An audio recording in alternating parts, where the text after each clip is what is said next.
Lahore doctor Tariq اعجاز کی دادا شاہی اور گنڈا راج میو اسپتال انتظامیہ بے بس۔ ڈاکٹر طارق اعجاز سابقہ AMS سیکیورٹی میو اسپتال میں گینگ کا سربراہ ریٹائر ہونے کے باوجود سرکاری رہائش پر قابض۔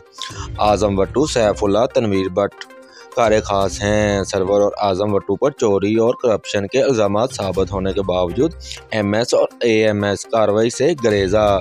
گزشتہ عرصہ میں غریب لوگوں پر تشدد کی ویڈیو سوشل میڈیا پر لیک ہوئی، ان میں بھی یہ گینگ ملوث تھا۔ سرور لائن سپرنٹینڈنٹ نے طارق اعجاز کو ہسپتال کی سرکاری بجلی فراہم کر رکھی ہے۔ ایمبولینس کے لیے آنے والا پٹرول بھی سابقہ AMS کے گھر جاتا ہے۔ کیمرہ مین عرفان خان کے ساتھ شیراز خان، وقت نیوز، لاہور۔